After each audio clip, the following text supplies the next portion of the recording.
आज जो शेष गीतटा शुणुଥିଲେ अति सुंदर स्वर तो बहुत बढ़िया किंतु तार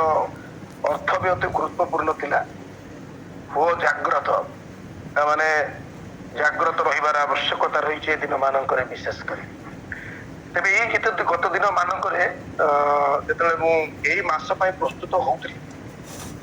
तो अनेक चालना आसला शेष ये भितर आम जो इलेक्शन इत्यादि देकी गति करूँ आम समय स्वल्पता एवं आम व्यस्तता को लेकिन कोठी ना कोठी मत चालना आसला यार ही आज आमर आलोचनार विषय रखा बोली तेणु आज अल्प समय आलोचना माने करवा आम व्यस्तता और प्राथमिकता आज जदि आम टॉपिक आकार रखा ताहले तार टॉपिक हम आमर व्यस्तता और आमर प्राथमिकता our business and our priorities ये व्यस्तता भितर आम केमिति प्राथमिकता सेट करवा प्रायोरिटीज आम सेट कर से विषय आसतु अल्प समय आम ईश्वर चरण तले निजको समर्पित कर विषय किसी शिखा चेष्टा करवा कहवा बाहर जे आज आम समस्ते एक व्यस्ततार जुगरे बास करुचु आम विभिन्न टेक्नोलोजी सब डेभलप करुचु जेमिति कि आम जीवन को आम आउ टिके सरल आउ टिके सहज करिपारिबा आमानकर कार्य धारा को मध्य आउ टिके सरल एवं आउ टिके सहज करिपारिबा किंतु आम दिन को दिन देखुचु जेते आम टेक्नोलोजी रे डेभलप करुचु सेते आमानकर कार्य सरल आमानकर जीवन सरल हेबा बदल रे आमानकर आहुरी कार्य गुडी को कॉम्प्लेक्स हेबारे लागिछि एवं आमानकर समय आहुरी अधिक शॉर्टेज हेबारे लागिछि कारण टेक्नोलोजी बढ़िबा सहित आमानकर काम मध्य बढ़ी बढ़ी जाउछि तेणु आम पाखे जो आशा थिला आमर समय बलिबो से प्रकार आशा बढ़ु द्वितीयत आमर आवश्यकता गुड़िक बढ़ी बढ़ी जाउछि जो आमको अधिक समय काम करने को पड़ू आम जदि 30-40 वर्ष पछक फेरी जावा ताहले आम देखा लोक मान पाखे सेमिति किछि विशेष सुख स्वच्छंद सेमिति किछि व्यवस्था नथिला किंतु लोक माने आज परी लोक मानक भली व्यस्त विव्रत एते चिंतित नथिले प्रायतः जॉइंट फैमिली थिला लोक मानक भितर गोटे सौहार्दपूर्ण वातावरण थिला लोक मानक मध्य लग्जरीज कम थिला बट प्लेजर बेसी थिला किंतु आज आम सब जिनिस फटाफट दरकार चाहे से मोबाइल टावर हो नेटवर्क हो खाद्य हो ट्रावेलिंग हो सब जिनस आमको हड़बड़ी सब जिनस आमको तरबर सब जिनस आमको यथाशीघ्र आवश्यक हो कारण आमने समय बाहर से भर पुणी थे निज काम करने प्रस्तुत हाँ मैंने जाचु बेले बेले विभिन्न मंडली मैंने प्रचार कार्य जाऊ आत्मा चालन जो वाक्य टिके लंबा हेबार लगे 40 मिनिट 45 मिनिट पखापाखि गोटे घंटा लोक मैंने से कांथरे लगी घंटा को बारंबार अनाती कि निजे पिंधि हाथर घंटा को बारंबार अनाती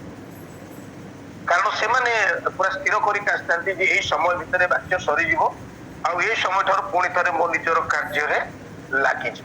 आम एत व्यस्त तेणु से समय को कांक्षा करने लगी था लोक मान सहित कथा हे आजिकल पचारे कौन सा कार्य करने कि कौन विषय निमंत्रण करेंगे लोक मान गोटे पेटेंट डायलॉग जे मु बहुत व्यस्त अच्छी I am busy it's a very popular and patent dialogue लोक मैंने निजक आपण सम्मुखें एमती प्रतिपादन करेंगे एमती उपस्थापन करेंगे जे सते जेपरी सारा जगतर कार्य से केवल करुँच बाकी अन्य समस्ते केवल अनेक अच्छा किसी करूना लोक मैंने निजक व्यस्त नथाकि अनेक समय निजर व्यस्तता आम देखा जहाँ भी आम निश्चित भाव में विभिन्न कारण हेतु व्यस्त किए निजर वृत्तिगत कार्य व्यस्त किए राजनीति व्यस्त किए अन्य को साहाय्य करिबारे व्यस्त किसी लोग अन्य को हैरान करने व्यस्त बट समस्ते किसी ना किसी जगह व्यस्त तेज प्रश्न उठुची आम केवल आज व्यस्त अच्छु ना गोटे कार्यकारिता सहित व्यस्त अच्छे इंग्राजी जदि कहवा are we simply busy or we are busy with productivity what is the output in the end of the day मुझे एते व्यस्त अच्छी ताहले संध्या आज दिन सरीगला मुझे कार्य कली तार आउटपुट कौन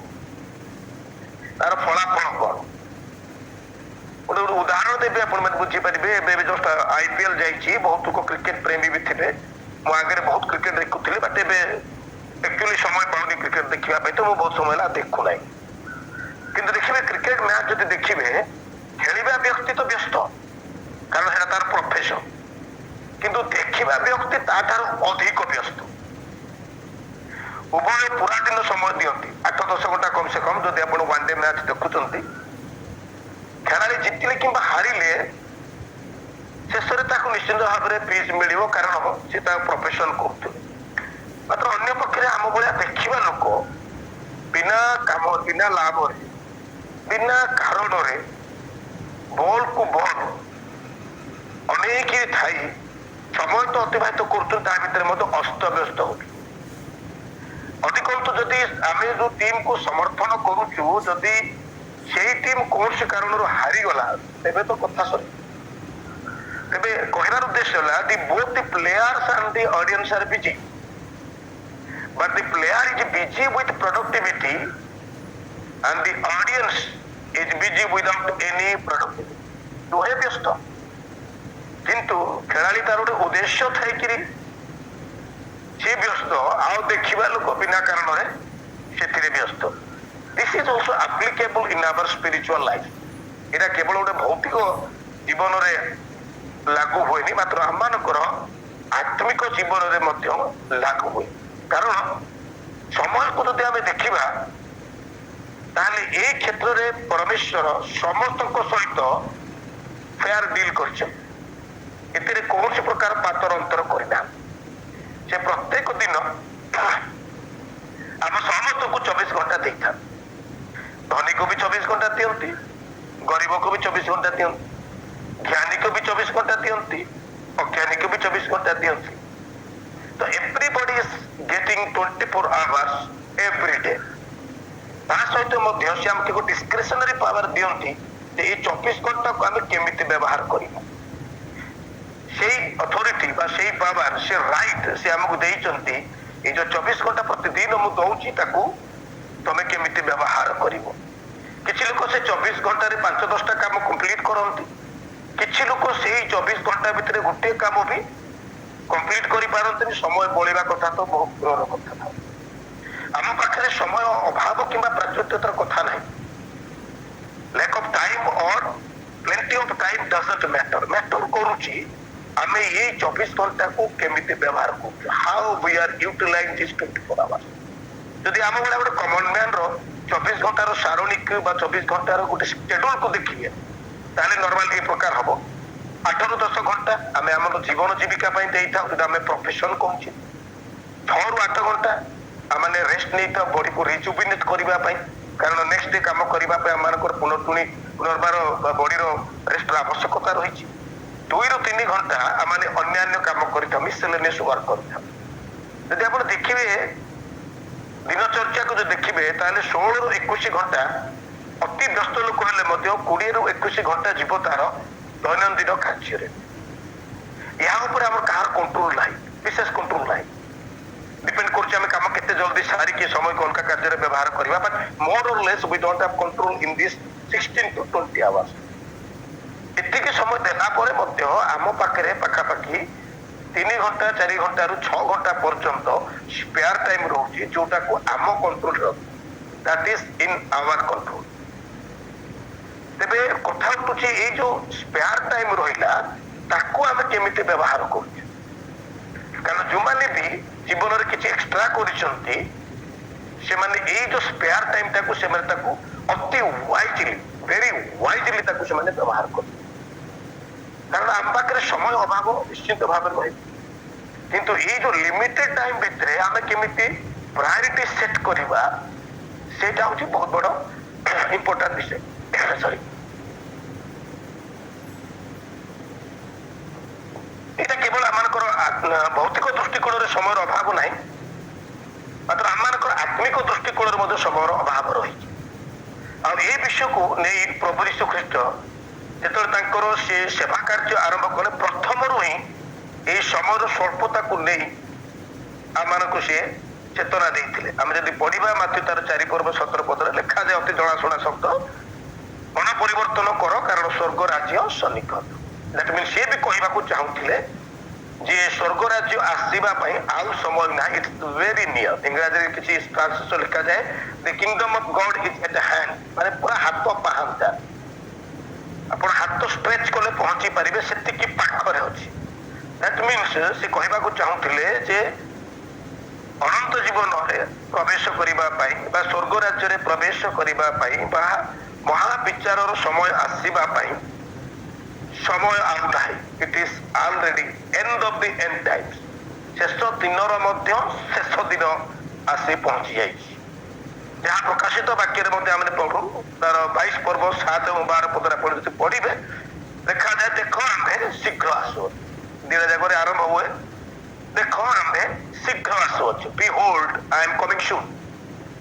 सून शब्द जिते लगा जाए आम जानू जे आउ बेसी समय नहीं बहुत कम समय रहीगला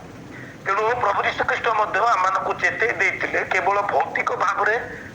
सांसारिक जीवन में तुम समय अभाव कम समय अच्छी से कथा नुहे मात्र आत्मिक जीवन में समय कम अच्छी आम यही पृथ्वी में आमर हिसाब से व्यतिव्यस्त आ परमेश्वर स्वर्ग में योजना को सफल करने संपूर्ण करने से लेवल से व्यतिव्यस्त आम मन रखा उचित आम समय स्वल्प एवं आम जीवन अनिश्चित our life are short and also uncertain अन्य पक्ष जब आम देखा ताले आम पाखे अनेक काम करार अच्छी चाहे भौतिक भाव में हो कि आम आत्मिक जीवन में हो द्वितीयत जदि आम देखू समय जदि थरे पड़े जाए ताहले आपण आउ फेरी पाइबे ना इंग्राजी आम पढ़ुलु ना time and tide waits for none समय क्या अपेक्षा करे ना पृथ्वी में एमती धनी कहीं नहांती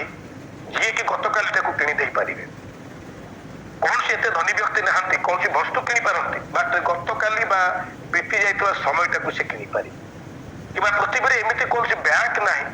जो आपन किसी समय बळीगला आप सेव करें डिपोजिट करें आप बड़का पैसा रखिदे पारती लकर खोलिक आपंकर संपत्ति रखिदे पारती आसेट रखिदे पारती बट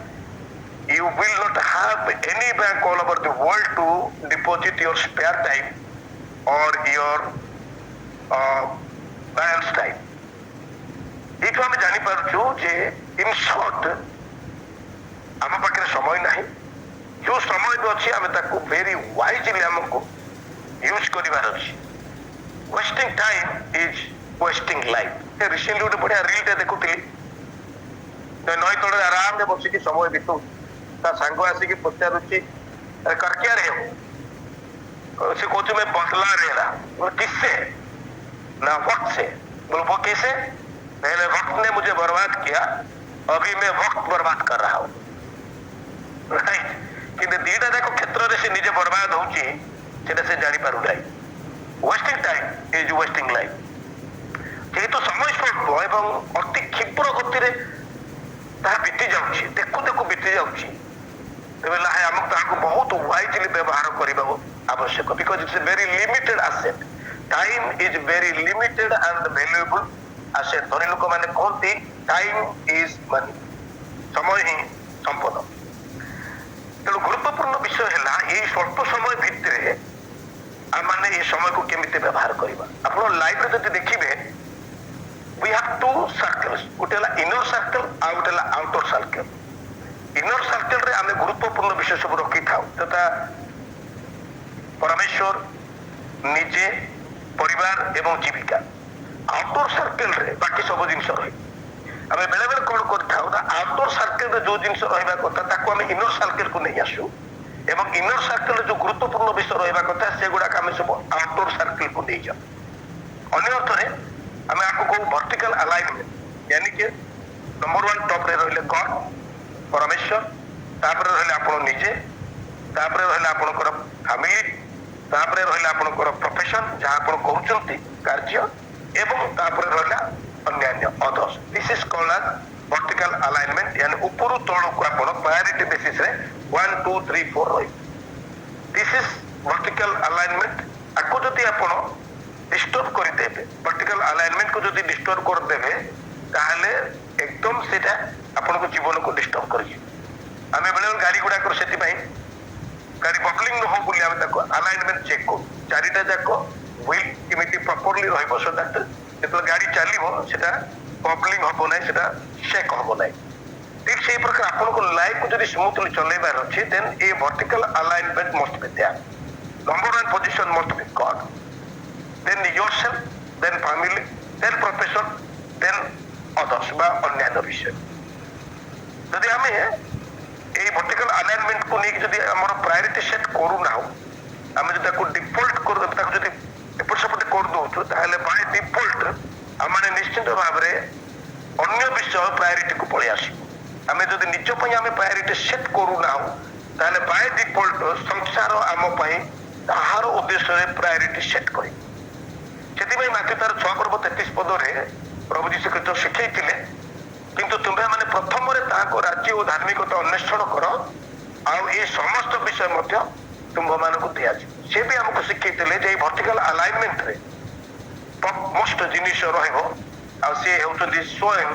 परमेश्वर बा ताको विषय ताको राज्य विषय अनुसंधान करी बट बेले बेले कोन हुए आमनकर व्यस्ततार दुहाई दे आमने ए जो टॉप मोस्ट नंबर 1 पोजीशन जहां आमने परमेश्वर को देवा कथा कोठी ना कोठी कई जगह रे आउ कहा को हमें दे थाउ जोति पई आमनकर वर्टिकल अलाइनमेंट डिस्टर्ब हो जाए एवं ता परे परे हमर एंटायर लाइफ ही डिस्टर्ब हो जाए तो प्रिय विश्वासी भाई एवं भौणी माने आमनकर इनर सर्कल रो ए वर्टिकल अलाइनमेंट को आमने इंटैक्ट रखिबा because God also teaches us and wants us to maintain that in that order सेही क्रम रे ताको मेंटेन करबा पे हमको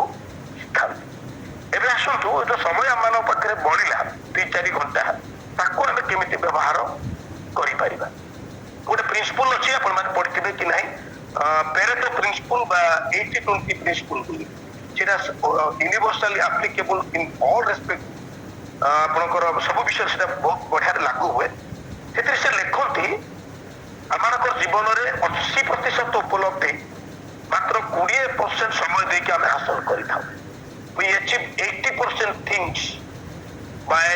investing only 20% time conversely বা reversely आमाने बेले बेले 80% समय नहीं थाउ मात्र 20% आमानकर उपलब्धि हासिल करिबा पई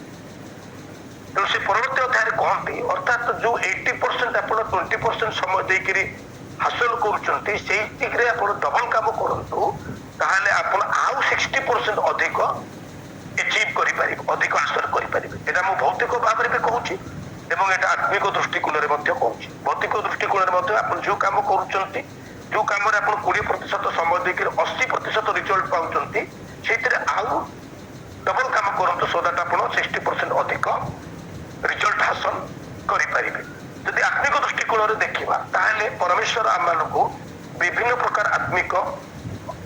दान सब देइछन आपण जदि रोमी तार 12 पर्व 6 रु 8 पद रे पढिबे ताले सेते 7 प्रकार आत्मिक दान लेखा जाय आपण माने भलो भाबरे निजे पढंतु रोमी तार 12 पर्व 6 रु 8 मु केउ ताको गोटे गोटे कर कहि देबी मु पूरा पढिबी नै समय मिलिबनी कारण आमानको एक्चुअली समय विषय रे कहबा पय मते समय नै भाई we don't have time to talk about time इतरे जे लेखा जाय भाववाणी कहबा सेवक कर्म करिबा शिक्षा देबा उपदेश देबा दान करिबा तत्वाधान करिबा यानी कि टेकिंग केयर दया करिबा ए सातटा आत्मिक दान विषय रे रोमियो तार 12 पर्व 6 रु 8 पद मध्य रे लेखा जाय पुनी जदि हम प्रथम करते तार 12 पर्व 7 रु 11 पद मध्य रे देखो ताले क्षेत्र 9 प्रकार आत्मिक दान विषय रे लेखा जाय बुद्धिर वाक्य देबा ज्ञानर वाक्य देबा आत्मा को द्वारा विश्वास 4 रे आरोग्य करिवार शक्ति 5 रे नाना शक्तिर कार्य करिवार दान 6 रे भाववाणी कहिबार दान 7 रे भिन्न भिन्न आत्मा चिन्हिबार दान 8 रे परभाषा कहिबार दान 9 रे भाषार अर्थ करिवार शक्तिर दान एमिति ए जो आत्मिक दान गुडी को रहिला सेही भितरु परमेश्वर निश्चित भाव रे आपण को एवं मते एक किबा एकाधिक आत्मिक दान देइथान आमे ताहा जानिबार आवश्यकता जे मते परमेश्वर केहु आत्मिक दान ଦେଇଛନ୍ତି। ଆଉ ସେଇ ଆତ୍ମିକ ଦାନରେ ଆମେ 2 ଗୁଣ କାର୍ଯ୍ୟ କରିବା ଆବଶ୍ୟକ। we have to put double effort ସେଇ ଦାନ ଉପରେ। it is better to know more about a particular subject than to know a little about many subjects. ବହୁତ ଗୁଡାଏ ବିଷୟରେ ଅଳ୍ପ ଅଳ୍ପ ଜାଣିବା ଅପେକ୍ଷା ଅଳ୍ପ କେତୋଟା ବିଷୟରେ ଗଭୀର ଭାବରେ ଜାଣିବାର ଆବଶ୍ୟକତା ରହିଛି। ମୁଁ ମଧ୍ୟ ଆଗରେ ଅଳ୍ପ ବହୁତ ଗୀତ ଗାଉଥିଲି, ଅଲଗା ଜିନିଷ କରୁଥିଲି, ବଟ୍ ମୁଁ ଆସ୍ତେ ଆସ୍ତେ ଜାଣିଲି ଯେ ପରମେଶ୍ୱର ମୋତେ ବାକ୍ୟ ଦେବାର ଯେଉଁ ଗାନ ଦେଇଛନ୍ତି ମୁଁ ତାହା ଉପରେ ଫୋକସ କରିବାର ଆବଶ୍ୟକତା ରହିଛି। ତେଣୁ ମୁଁ ଯେତିକି ସମୟ ପାଇଲି, ଯେତିକି ସମୟ ପାଉଛି ମଧ୍ୟ ଆଜି ଦିନରେ ମଧ୍ୟ ମୁଁ ବାକ୍ୟ ପ୍ରସ୍ତୁତ କରିବାରେ ଏବଂ ବାକ୍ୟକୁ ଆହୁରି ଅଧିକ ଭାବରେ ବୁଝିବାରେ ମୁଁ ସମୟ ବିତଉଛି, ସମୟ ଦଉଛି। ତା ଦ୍ୱାରା ପରମେଶ୍ୱର ଅନେକ ବିଷୟରେ ମୋତେ ସିଏ ରିଭିଲ କରୁଛନ୍ତି। ମୁଁ ସବୁବେଳେ ଚେଷ୍ଟା କରୁଛି ଛୋଟିଆ ବାକ୍ୟରେ ପ୍ରସ୍ତୁତ କରିବି, କିନ୍ତୁ କୋଉଠି ନା କୋଉଠି ତାକୁ ରିଲେଟେଡ ଅନେକ ବାକ୍ୟ ରିଭିଲ ହେଲା ପରେ ସେ ବାକ୍ୟ ଅନେକ ସମୟରେ ଲମ୍ବା ହେଇଯାଏ। ଆଉ ମୁଁ ବହୁତ ତରବର ହେଲା ପରେ ମଧ୍ୟ ଅନେକ ସମୟରେ ସେ ବାକ୍ୟକୁ ସେ ଅଧଘଣ୍ଟା ବା 35 ମିନିଟ୍ ଭିତରେ କମ୍ପ୍ଲିଟ କରିପାରେ ନାହିଁ। ତେଣୁ ଆମର ଏଇ ସ୍ୱଳ୍ପ ସମୟ ଭିତରେ ଅନେକ ବିଷୟରେ ଅନେକ ବିଷୟ ନ ଶିଖିବା ଅପେକ୍ଷା ବରଂ ଅଳ୍ପ କେତୋଟି ବିଷୟରେ ଆମମାନଙ୍କୁ ଶିଖିବାର ଆବଶ୍ୟକତା। ଲାଭ କଣ ହବ? ଯଦି ଆପଣ ଦେଖନ୍ତୁ, ଗୋଟେ ସିମ୍ପଲ କାଲକୁଲେସନ ଆପଣମାନଙ୍କୁ ଦଉଛି। ଆପଣ ଦିନକୁ ଯଦି 30 ମିନିଟ୍ ସମୟ ଦେବେ ପ୍ରଭୁଙ୍କର ବାକ୍ୟରେ, ଅର୍ଥାତ୍ ଯେଉଁ ଆପଣଙ୍କୁ ଆତ୍ମିକ ଦାନ ପରମେଶ୍ୱର ଦେଇଛନ୍ତି ତାହା ଉପରେ କାର୍ଯ୍ୟ କରିବାରେ, ତାହେଲେ ମାସରେ ଆପଣ ପାଖାପାଖି 900 ମିନିଟ୍ ମାନେ 15 ଘଣ୍ଟା, around 15 hours in a day ଆପଣ ତା ଉପରେ ସମୟ ଦେଇପାରିବେ। ଯଦି ଆପଣ ମାସରେ ଯଦି 15 ଘଣ୍ଟା ଦଉଛନ୍ତି, ତାହେଲେ 12 ମାସରେ 180 ଦିନ, ଅର୍ଥାତ୍ ପାଖାପାଖି 7.5 days, 7.5 ଦିନ ଆପଣ ସମୟ ଦେଲେ। ତେଣୁ ଗୋଟେ ସବଜେକ୍ଟ ଉପରେ ଆପଣ 10 ବର୍ଷ ଯଦି ସମୟ ଦେବେ, ଏଇ ଅଧଘଣ୍ଟା ଲାଗି, ଅଧିକ ମୁଁ ମାଗୁନି, ଅଧିକ ମୁଁ ଦାବି କରୁନି, ତାହେଲେ ଆପଣ 150 ଦିନ, ଆଉ ଯଦି 20 ବର୍ଷ ଆପଣ ସମୟ ଦଉଛନ୍ତି ପାଖାପାଖି ଆପଣଙ୍କର 10 ବର୍ଷରେ ଯଦି ଆପଣଙ୍କର 75 ଦିନ, ତାହେଲେ 20 ବର୍ଷରେ ଆପଣଙ୍କର 150 ଦିନ। ଆପଣ ଖାଲି ଚିନ୍ତା କରନ୍ତୁ, ଗୋଟେ ପର୍ଟିକୁଲାର ସବଜେକ୍ଟ ଉପରେ ବା ଗୋଟେ ପର୍ଟିକୁଲାର ଦାନ ଉପରେ ଯଦି ଆପଣ 150 ଦିନ ଈଶ୍ୱରଙ୍କର ସହାୟତାରେ, ତାଙ୍କର ପବିତ୍ର ଆତ୍ମାଙ୍କର ସହାୟତାରେ ଅବଗାହନରେ ଯଦି ଆପଣ କାର୍ଯ୍ୟ କରୁଛନ୍ତି, 150 ଦିନ ଗୋଟିଏ ବିଷୟରେ ଆପଣ ଯଦି କଲଚର କରିବେ, ଡେଫିନେଟଲି ସେ ସବଜେକ୍ଟ ଉପରେ ଆପଣ ମାଷ୍ଟର ହେଇଯିବେ। ତେଣୁ ଲୋକ ତାର 10 ପର୍ବ 38 ରୁ 42 ମଧ୍ୟରେ ପ୍ରଭୁ ଯୀଶୁ ଖ୍ରୀଷ୍ଟ ଯେତେବେଳେ ମରିୟମ, ମାର୍ଥା ଏବଂ ଲାଜାରଙ୍କ ଘରକୁ ବୁଲିବା ପାଇଁ ଯାଇଥିଲେ, ସେ ସମୟରେ ଅତି ସୁନ୍ଦର ବିଷୟରେ ଲେଖାଯାଏ। 41 ଏବଂ 42 ପଦ ମୁଁ ପଢିଦିଏ, କାରଣ ସେଥିରେ 2 ଭଉଣୀ ଥିଲେ, ମାର୍ଥା ଏବଂ ମରିୟମ। ମାର୍ଥା ଅନେକ ବିଷୟରେ ବ୍ୟସ୍ତ ହଉଥିଲେ, ଆତିଥ୍ୟ ସତ୍କାର କରିବା ଠାରୁ ବିଭିନ୍ନ ବିଷୟରେ, କିନ୍ତୁ ମରିୟମ ପ୍ରଭୁ ଯୀଶୁ ଖ୍ରୀଷ୍ଟଙ୍କ ଚରଣ ତଳେ ବସି ତାହାଙ୍କର ବାକ୍ୟ ଶୁଣୁଥିଲେ। ଆଉ ମାର୍ଥାଙ୍କର କମ୍ପ୍ଲେନ ଥିଲା ଯେ ତାଙ୍କ ଭଉଣୀ ତାଙ୍କୁ ସାହାଯ୍ୟ କରୁନାହାନ୍ତି, ସବୁ ଦାୟିତ୍ୱ ତାଙ୍କ ଉପରେ ଲଦି ଦେଇଛନ୍ତି ବୋଲି। ଆଉ ସେଥିରେ ପ୍ରଭୁ ଯୀଶୁ ଖ୍ରୀଷ୍ଟ ସୁନ୍ଦର ଭାବରେ ଶିକ୍ଷା ଦିଅନ୍ତି। ଆଉ ସେ କହନ୍ତି, କିନ୍ତୁ ପ୍ରଭୁ ତାଙ୍କୁ କହିଲେ, ମାର୍ଥା ମାର୍ଥା, ତୁମେ ବହୁତ ବିଷୟରେ ଚିନ୍ତିତ ଓ ବ୍ୟତିବ୍ୟସ୍ତ ହେଉଛ, କିନ୍ତୁ ଅଳ୍ପ କେତୋଟି, ବରଂ ଗୋଟିଏ ମାତ୍ର ପ୍ରୟୋଜନ। ମରିୟମ ତ ଉତ୍ତମ ଭାଗ ମନୋନୀତ କରିଅଛି, ଆଉ ତାହା ତାହାଠାରୁ ହରଣ କରାଯିବ ନାହିଁ। We have to choose very particular subjects. We have to choose a particular thing rather. ଆଉ ତାପରେ ଆମମାନଙ୍କର କାମ କରିବା ଅଛି। 2000 ବର୍ଷ ତଳେ ଏଇ ଯୋଉ ଲାଇନ କହିଥିଲେ, ସେଇ ଲାଇନ ଆଜି ବି ଆମ ସମସ୍ତଙ୍କ ଜୀବନରେ ରିଲେଭେଣ୍ଟ। ଆମେ ଅନେକ ବିଷୟରେ ବ୍ୟସ୍ତ, ଏଇଟା କରିବି ସେଇଟା କରିବି, ମାଣ୍ଡଳିକ ଭାବରେ ହଉ, ବ୍ୟକ୍ତିଗତରେ ହଉ, କିମ୍ବା ପାରିବାରିକ ଭାବରେ ହଉ, କିମ୍ବା ଆପଣଙ୍କର ପ୍ରଫେସନରେ ହଉ, ଆମେ ଅନେକ କାର୍ଯ୍ୟ କରିବା ପାଇଁ ବ୍ୟସ୍ତ। କିନ୍ତୁ ଯଦି ଅନେକ କାର୍ଯ୍ୟ କରିବେ, ଆପଣ ପାଖରେ ସମୟ ମିଳିବ ନାହିଁ ସବୁ ଜିନିଷ କରିବା ପାଇଁ। ଆଉ ଆପଣଙ୍କୁ ସମୟ ମିଳିବ ଯଦି ଆପଣ କିଛି ପର୍ଟିକୁଲାର ଜିନିଷ ଆପଣ ଯଦି ସମୟ ଖୋଜିବେ, କାରଣ ଆପଣ ସବୁ କାମ କରିବା ପାଇଁ ସମୟ ପାଇବେ ନାହିଁ, କିନ୍ତୁ ସବୁ ଗୁରୁତ୍ୱପୂର୍ଣ୍ଣ କାର୍ଯ୍ୟ କରିବା ପାଇଁ ନିଶ୍ଚିତ ଭାବେ ସମୟ ପାଇବେ। You may not get time to do all the things, but you will definitely get the time to do all important things. ପ୍ରଭୁ ଯୀଶୁ ଖ୍ରୀଷ୍ଟ ମଧ୍ୟ ବହୁତ ଲମ୍ବା ସମୟ ଧରି ସେବା କାର୍ଯ୍ୟ କରିନଥିଲେ, ଓନ୍ଲି 3.5 ବର୍ଷର କାର୍ଯ୍ୟ କରିଥିଲେ। ତା ଭିତରେ ସେ ପ୍ରାୟୋରିଟି ସେଟ୍ କରି ହାଇ ପ୍ରଡକ୍ଟିଭ ଆଉଟପୁଟ୍ ଜେନେରେଟ୍ କରୁଥିବା କାର୍ଯ୍ୟ ଗୁଡାକୁ କରିଥିଲେ, ଯାହାର ପ୍ରଭାବ, ଯାହାର ଇମ୍ପାକ୍ଟ ଆଜି 2000 ବର୍ଷ ପରେ ମଧ୍ୟ ଅଛି, ଆଉ ଯୁଗାନ୍ତ ପର୍ଯ୍ୟନ୍ତ ମଧ୍ୟ ରହିବ। That is the power of doing important works, doing selective important works. ତେଣୁ କଥା ହେଲା, ଏଇ ଯୋଉ ବ୍ୟସ୍ତତା ସମୟ ମଧ୍ୟରେ ଆମମାନେ ନିଜ ପାଇଁ ଏବଂ ପରମେଶ୍ୱରଙ୍କ ପାଇଁ କେମିତି ସମୟ ବାହାର କରିବା। how to get off time for yourself and for God in this busy schedule. এই ব্যস্ততা ভিতরে আমনে কেমিতি ইফেক্টিভলি পরমেশ্বর সହିତ কନେক্ଟ ହେବା ପାଇଁ ଆମମାନେ ସମୟ ବାହାର କରିବା କାରଣ ସବୁଆଡେ ଜନଗହଳି, ସବୁଆଡେ ସାଉଣ୍ଡ ପଲ୍ୟୁସନ, ସବୁଆଡେ ଡିଷ୍ଟର୍ବାନ୍ସ।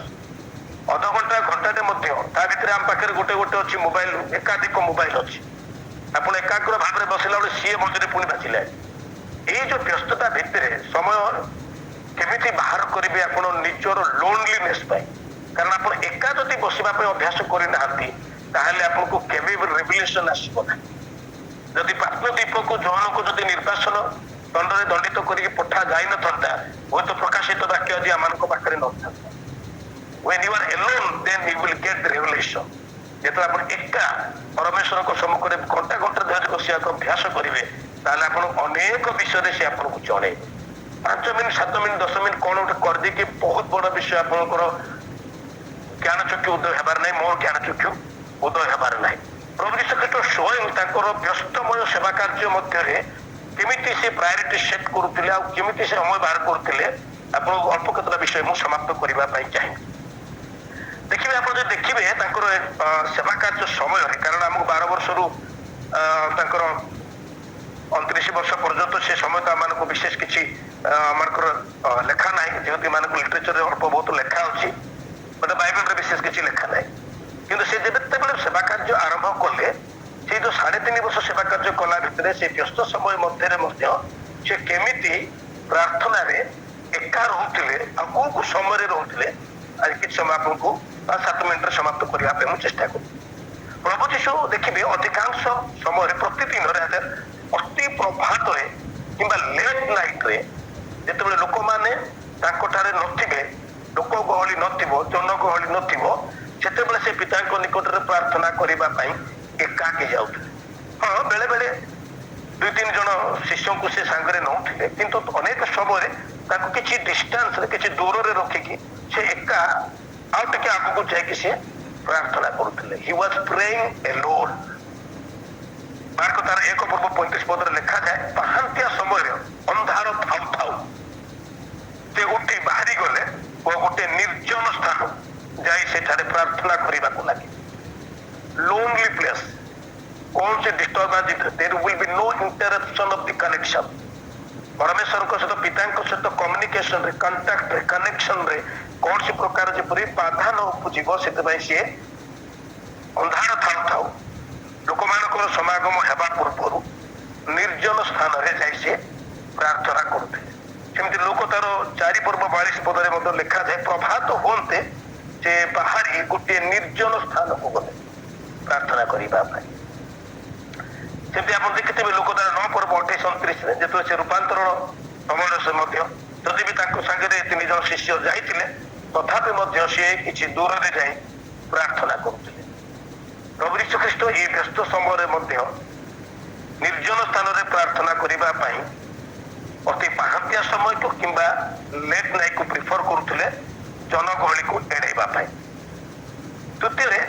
ଯେକୌଣସି ମହତ୍ କାର୍ଯ୍ୟ ଆରମ୍ଭ କରିବା ପୂର୍ବରୁ ମଧ୍ୟ ସେ ପ୍ରାର୍ଥନା କରୁଥିଲେ। ଆମେ ଭଲ ଭାବେ ଜାଣୁ ପ୍ରଭୁ ଯୀଶୁ ଖ୍ରୀଷ୍ଟ ବାପ୍ତିସ୍ମ ନେଲା ପରେ 40 ଦିନ ଏବଂ 40 ରାତ୍ର ପ୍ରାନ୍ତରରେ ରହି ଉପବାସ ପ୍ରାର୍ଥନା କରୁଥିଲେ। ତାପରେ ସେ ତାଙ୍କର ସେବା କାର୍ଯ୍ୟ ଆରମ୍ଭ କରିଥିଲେ। ଯଦି ଦେଖିବେ ଲୋକ ତାର 6:12 ଲେଖାଯାଏ, ତାଙ୍କର 12 ଶିଷ୍ୟମାନଙ୍କୁ ମନୋନୟନ କରିବା ପୂର୍ବରୁ, ବାଛିବା ପୂର୍ବରୁ, ସିଲେକ୍ଟ କରିବା ପୂର୍ବରୁ ରାତି ସାରା ଏକାକୀ ରହି ସେ ପ୍ରାର୍ଥନା କରୁଥିଲେ। Before doing a great thing, before choosing the 12 disciples, ସିଏ ଏକା ରାତି ସାରା ରହି ପ୍ରାର୍ଥନା କରୁଥିଲେ so that he can get right people। ତା ଭିତରେ ମଧ୍ୟ ଜଣେ ରଙ୍ଗ ପର୍ସନ ବାହାରି ପଡ଼ିଲାଣି। ତୃତୀୟରେ ଯେକୌଣସି ଆଶ୍ଚର୍ଯ୍ୟ କର୍ମ କଲା ପରେ, ମୁଁ ଯୀଶୁଙ୍କର ଆଶ୍ଚର୍ଯ୍ୟ କର୍ମ ଗୁଡ଼ିକ ପଢୁଥିଲି ଦିନେ, ଆଉ ମୁଁ ଦେଖୁଥିଲି ଯେତେବେଳେ ବି ସେ ଯେକୌଣସି ଆଶ୍ଚର୍ଯ୍ୟ କର୍ମ କମ୍ପ୍ଲିଟ କରୁଥିଲେ ସେ ଇମିଡିଏଟଲି ଜନଗହଳିରୁ ବାହାରି ଯାଉଥିଲେ ଆଉ ସେ ନିର୍ଜନ ସ୍ଥାନକୁ ଯାଇ ପ୍ରାର୍ଥନା କରୁଥିଲେ। କିଛି ଏକ୍ସାମ୍ପଲ ଯଦି ଆପଣ ପଢିବେ, ମାର୍କ ତାର 6:40 5,000 ଲୋକମାନଙ୍କୁ 5ଟି ରୁଟି ଓ 2ଟି ମାଛରେ ଖାଇବାକୁ ଦେଲା ପରେ ପ୍ରାର୍ଥନା କରିବା ନିମନ୍ତେ ସେ ପର୍ବତକୁ ବାହାରି ଗଲେ। ଠିକ ସେଇ ପ୍ରକାର ଲୋକ ତାର 5:16 ମଧ୍ୟ ଲେଖାଯାଏ, ସୁସ୍ଥତା ଦେଲା ପରେ ମଧ୍ୟ ସେ ନିର୍ଜନ ସ୍ଥାନ ମାନଙ୍କରେ ରହି ଯାଇ ପ୍ରାର୍ଥନା କରୁଥିଲେ। ଅନେକ ଏକ୍ସାମ୍ପଲ ଅଛି। ଯେମିତି ଯଦି ଆପଣ ଦେଖିବେ ମାଥ୍ୟୁ ତାର 14 ପର୍ବର 23 ପଦରେ ପାଣି ଉପରେ ଚାଲିବା ପରେ ମଧ୍ୟ ସେ ଆଶ୍ଚର୍ଯ୍ୟ କର୍ମ କଲା ପରେ ମଧ୍ୟ ଅନ୍ତର ହୋଇ ପର୍ବତ ଉପରକୁ ଗଲେ ଆଉ ସନ୍ଧ୍ୟା ହେଲା ପରେ ସେ ସେଠାରେ ଏକାକୀ ରହି ପ୍ରାର୍ଥନା କରୁଥିଲେ। ଏନି ମିରାକଲ କଲା ପରେ ଇମିଡିଏଟଲି ସେ ଜନଗହଳିକୁ ଛାଡ଼ି ଦେଇକି ତାଙ୍କଠାରୁ ଅନ୍ତର ହୋଇ ତାଙ୍କଠାରୁ ଅଲଗା ହୋଇ ସେ ନିର୍ଜନ ସ୍ଥାନକୁ ଯାଉଥିଲେ ଏବଂ ଏକା ରହି ପ୍ରାର୍ଥନା। ଆମମାନେ ଯଦି କେବେ ଏମିତି କିଛି ବଡ଼ କାର୍ଯ୍ୟ ଆମମାନଙ୍କର ଜୀବନରେ ହୋଇଯାଏ ଈଶ୍ୱରଙ୍କ ଅନୁଗ୍ରହରେ ଆମେ କେବେ ତାଙ୍କ ପରି ଏ ପ୍ରକାର ପ୍ରାର୍ଥନା କରିବା ପାଇଁ ସମୟ ବାହାର କରୁଛୁ। ଯଦି କୌଣ ଜାଗାରେ ଯଦି ଉତ୍ତମ ବାକ୍ୟ ପରିବେଷଣ କଲୁ ଆମେ ବରଂ ସେଠି ଆହୁରି ଠିଆ ହେବା, କାରଣ କିଏ କିଛି କମ୍ପ୍ଲିମେଣ୍ଟ ଦେବେ ନା, ଆମେ କୋଉଠି କମ୍ପ୍ଲିମେଣ୍ଟ ନ ପାଇଲେ ଭଲ ଲାଗିବ। ସାର୍ ବହୁତ ବଢିଆ କହିଲେ, ଏତିକି ଟିକେ ଶୁଣିବା ପାଇଁ ସମସ୍ତେ ଗଲା ପରେ ମଧ୍ୟ ସେଠି ଆମେ ଅପେକ୍ଷା କରିଥାଉ କିଏ କିଛି କହିବେ। ଯଦି କିଏ କିଛି ନ କହିଲେ କମ୍ପ୍ଲିମେଣ୍ଟ ଦେଲେ ଖରାପ ଲାଗେ। ମୁଁ ଏତେ ବଢିଆ କହିଲି କିନ୍ତୁ କେହି ମତେ କିଛି କହିଲେ ନାହିଁ, କିନ୍ତୁ ପ୍ରଭୁ ଯୀଶୁଖ୍ରୀଷ୍ଟ କେବେ କାହାଠାରୁ କମ୍ପ୍ଲିମେଣ୍ଟ ଅପେକ୍ଷା କରୁନଥିଲେ। ସେ ତାଙ୍କର କାର୍ଯ୍ୟ ସମାପ୍ତ କରୁଥିଲେ, ଇମିଡିଏଟଲି ପିତାଙ୍କ ସାଙ୍ଗରେ ସେ କନେକ୍ସନ ହେବା ପାଇଁ ଏକାଜି ଯାଇ ପ୍ରାର୍ଥନା କରିବା ପାଇଁ ଅଲଗା ହେଇଯାଉଥିଲେ, ଅନ୍ତର ହେଇଯାଉଥିଲେ। ଆଣ୍ଡ ଫାଇନାଲି ଯେତେବେଳେ ସେ କାର୍ଯ୍ୟ ସମାପ୍ତ କରିବା ପାଇଁ ଚାହୁଁଥିଲେ ସେତେବେଳେ ମଧ୍ୟ ସିଏ ପ୍ରାର୍ଥନା କରୁଥିଲେ। ଆମେ ଭଲ ଭାବେ ଜାଣୁ ପ୍ରଭୁ ଯୀଶୁଖ୍ରୀଷ୍ଟଙ୍କର କୁଶାର୍ପିତ ହେବା ପୂର୍ବ ରାତିରେ ସେ ଗେତ୍ସେମନୀ ବଗିଚାରେ 3 ଥର ସେ ପ୍ରାର୍ଥନା କରିଥିଲେ। ଯଦିଓ ପିତର ଜହନ ଓ ଯାକବ ତାଙ୍କ ସାଙ୍ଗରେ ଥିଲେ କିନ୍ତୁ ସେମାନେ ତାଙ୍କ ସାଙ୍ଗରେ ପ୍ରାର୍ଥନା କରୁନଥିଲେ, ସେମାନେ କିଛି ବାଟ ଦୂରରେ ଥିଲେ। ଆଉ ଯୀଶୁ ଏକା ନିଜ ପିତାଙ୍କ ନିକଟରେ 3 ଥର ପ୍ରାର୍ଥନା କରିଥିଲେ। ମୋର କହିବାର ଉଦ୍ଦେଶ୍ୟ ହେଲା ପ୍ରିୟମାନେ, ଆମମାନଙ୍କ ପାଖରେ ସମୟ ରହିବ ନାହିଁ, ସମୟ ଏମିତି ବିତିବ, କିନ୍ତୁ ତା ଭିତରେ ଆମମାନେ ପ୍ରାୟୋରିଟି ସେଟ୍ କରି କଣ କାମ କରିବା ଉଚିତ, ଆମମାନଙ୍କର ଚାहे ଭୌତିକ ଜୀବନରେ ହଉ କିମ୍ବା ଆମମାନଙ୍କର ଆତ୍ମିକ ଜୀବନରେ ହଉ, ଆମମାନଙ୍କୁ ତାକୁ ଚୁଜ୍ କରିବାକୁ ପଡେ। ସମୟ ଅପେକ୍ଷା କରିବ ନାହିଁ। କୁହାଯାଏ ନା only busy person can understand the value of time। ସମୟ କେତେ ମୂଲ୍ୟବାନ ସେଟା ଜଣେ ବ୍ୟସ୍ତ ବ୍ୟକ୍ତି ହିଁ ବୁଝିପାରିବ। ଯେମିତି କୁହାଯାଏ ଜଣେ ଇଲେକ୍ସନରେ ହାରି ଯାଇଥିବା ଲୋକକୁ ପଚାର 5 ବର୍ଷ ତା ପାଇଁ କେତେ ମୂଲ୍ୟବାନ। ଗୋଟେ ପିଲା ଯିଏ ପରୀକ୍ଷା ଦେବାର ବଞ୍ଚିତ ହେଇଗଲା ଗୋଟେ କ୍ଲାସରେ, ତାକୁ ପଚାର ତା ପାଇଁ ଗୋଟିଏ ବର୍ଷ କେତେ ଗୁରୁତ୍ୱପୂର୍ଣ୍ଣ। ଗୋଟେ ବ୍ୟକ୍ତି ପ୍ଲେନ୍ କିମ୍ବା ଟ୍ରେନ ଧରିବା ପାଇଁ ଯେ ଯାଇଛି ତାକୁ ପଚାର ଯଦି ସେ 2 ମିନିଟ୍ ପାଇଁ ଯଦି ସେ ଲେଟ୍ ହେଇଯାଇଥିବାର ସେ ଯଦି ମିସ୍ କରିଯାଇଛନ୍ତି ତା ପାଇଁ ସେ 2 ମିନିଟ୍ର ସମୟ କେତେ କମ୍। କୌଣସି ଏକ ବ୍ୟକ୍ତି ଯଦି କୌଣସି ଆକ୍ସିଡେଣ୍ଟରୁ ବଞ୍ଚିଗଲେ ତାହେଲେ ସେ ଫ୍ରାକ୍ସନ୍ ଅଫ୍ ସେକେଣ୍ଡ କେତେ ତାଙ୍କ ପାଇଁ ମୂଲ୍ୟବାନ ଥିଲା ସେ ସେଟା ବୁଝିପାରିବେ। ଗୋଟେ ଅଲମ୍ପିଆନ ଯେ ଦୌଡୁଛନ୍ତି ତାଙ୍କ ପାଇଁ ମଧ୍ୟ ଫ୍ରାକ୍ସନ୍ ଅଫ୍ ସେକେଣ୍ଡର ଡିଫରେନ୍ସରେ ଫାର୍ଷ୍ଟ ହେଇପାରେ, ସେକେଣ୍ଡ ହେଇପାରେ, ଥାର୍ଡ ହେଇପାରେ କିମ୍ବା ପ୍ରାଇଜ ହିଁ ସମ୍ପୂର୍ଣ୍ଣ ଭାବରେ ବଞ୍ଚିତ ହେଇଯାଇପାରେ। ଯାହା ପାଖରେ ଯେତେ ଅଧିକ ସମୟ ଥିବ ସେ ତାକୁ ଅଧିକ ସମୟ ନଷ୍ଟ କରିବ। କୁହନ୍ତୁ ନା କଣ କରୁଛୁ ଏଠି, ଆମେ ଟାଇମ ପାସ୍ କରୁ। ଟାଇମ ଏମିତି ବି ପାସ୍ ହବ, ଆପଣ କିଛି କରନ୍ତୁ ନ କରନ୍ତୁ ସମୟ ଏମିତି ବି ପାସ୍ ହବ। ଲୋକ ପାସ୍ କରୁଥିବା ଟାଇମକୁ ପୁଣି ପାସ୍ କରୁଛନ୍ତି। ତ ସମୟ କାହା ପାଇଁ ଅପେକ୍ଷା କରିବନି, ସମୟ ବହୁତ ସ୍ୱଳ୍ପ। ଭୌତିକ ଭାବରେ ମଧ୍ୟ ଆମ ପାଖରେ ବହୁତ କମ୍ ସମୟ ଅଛି ଏବଂ ଆତ୍ମିକ ଦୃଷ୍ଟିକୋଣରେ ମଧ୍ୟ ଆମ ପାଖରେ ବହୁତ କମ୍ ସମୟ ଅଛି। ଖ୍ରୀଷ୍ଟରେ ପ୍ରିୟ ଭାଇ ଏବଂ ଭଉଣୀ ମାନେ, ଆସନ୍ତୁ এই ବ୍ୟସ୍ତତା ମଧ୍ୟରେ ଆମମାନଙ୍କର ପ୍ରାୟୋରିଟି ସେଟ୍ କରିବା। we have to set the priority in this business। ଆମମାନଙ୍କୁ ଯୋଉ ଗୁରୁତ୍ୱପୂର୍ଣ୍ଣ କାର୍ଯ୍ୟ ଗୁଡ଼ିକ ଅଛି ତା ଉପରେ ଆମମାନେ ଈଶ୍ୱରଙ୍କର ପବିତ୍ର ଆତ୍ମାଙ୍କର ସହାୟତାରେ ତାଙ୍କରି ଅବଗାହନରେ ତା ଉପରେ ଡବଲ କାମ କରିବାର ଆବଶ୍ୟକତା ରହିଛି। এই ଅଳ୍ପ ଶିକ୍ଷାରେ ଆମ ସମସ୍ତଙ୍କୁ ବୁଝିବାର ଶକ୍ତି ଦେଇ ଆଶୀର୍ବାଦ କରନ୍ତୁ। ଆମେ ସମସ୍ତଙ୍କୁ ପୁଣି ଥରେ ପ୍ରେଜ ଦି ଲର୍ଡ, ସମସ୍ତଙ୍କୁ ନମସ୍କାର। Praise the Lord. Hallelujah.